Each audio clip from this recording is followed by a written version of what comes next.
I was just looking at, here we go. So I have three pieces that I did in workshops this weekend.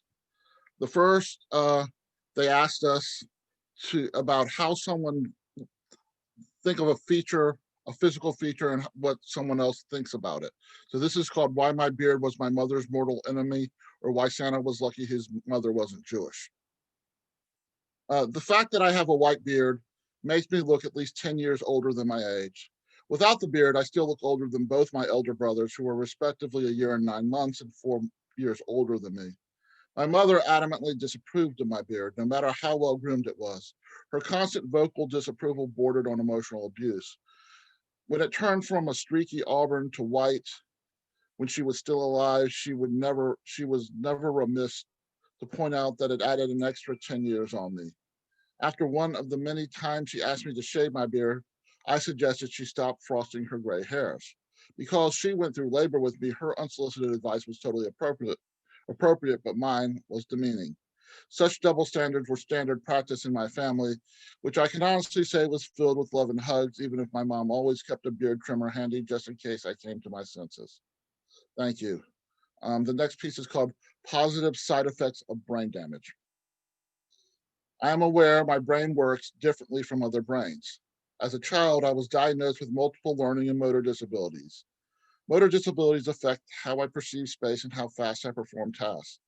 I am deficient in hand-eye coordination, visual perception, and spatial judgment. Plus, I am blessed with a few other diagnoses with names that sound like product defects that cause wide-scale recalls. My parents were so afraid to teach me to drive, they hired a supposedly well-regarded ex-cop who was not a nice man. I guess kids with my issues were his forte.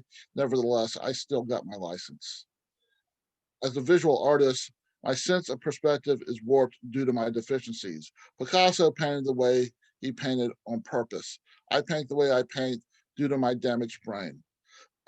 In general, most of my art is non-representational or abstract. When I do choose to paint a person or flower, what I translate onto a canvas tends to look a bit funhouse mirror askew. In the kitchen, I know about recipes, but as hard as I try, I find it difficult to follow them. Sorry about that. I don't think I can blame this on brain damage. Maybe the need to create a different sense of perspective in certain skill sets allows me to decide to draw my own lines to paint inside or outside of. As a result, I break recipes, I create different dishes because different is better. When I was a young child, a teacher noted certain skills weren't up to par. I took tests and performed tasks so my parents could label my issues that would follow me the rest of my life. As an adult, I deal with these issues by having a greater attention to detail than most other adults, which gives me permission to give myself permission to paint with a warped perspective and break recipes. And I'm going to take a sip before I go into the third piece. Hold on. Okay, here we go. So this is just called The Perfect Location to Make Sun Tea. I never knew home till I lived 35 years. I never knew home till I knew Maine. Mobile, Alabama was a place I always felt out of place in, even the home my family lived in. My safe haven, my sanctuary from all else in the port city, pines, oaks, dogwoods, and the male magnolia in the front yard.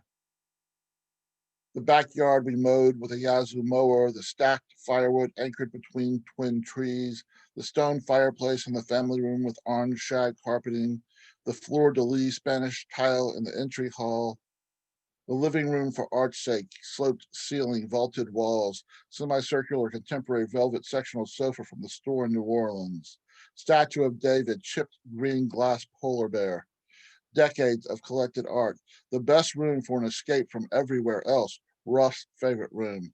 In the end, the house was a place to leave after Dad died, a place that felt cavernous and empty without him to man the grill, making black magic shrimp and shish kebabs or steaks and lamb chops Mom bought after expiration and froze. Home was the love that did not exist outside that address anywhere else in that town. Even Mom's new zero lot line patio home lacked what 305 Fernhill Court offered. She retained her momness, but her new house never became haven or sanctuary.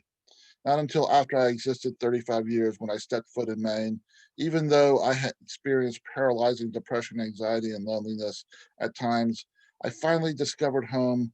I felt a paintbrush become an extension of my hand. My mind mixed colors exclusive to my art. I planted seeds that turned into food and flowers. I learned that dirt is as important as the air I breathe. Poetry infused itself into my soul like loose leaf orange pico or oolong in a 2-liter glass pitcher of spring water steeping, sitting patiently in the sun, waiting to be poured over a strainer into a tall glass of ice on an Alabama sweltering summer afternoon. Thank you, everyone.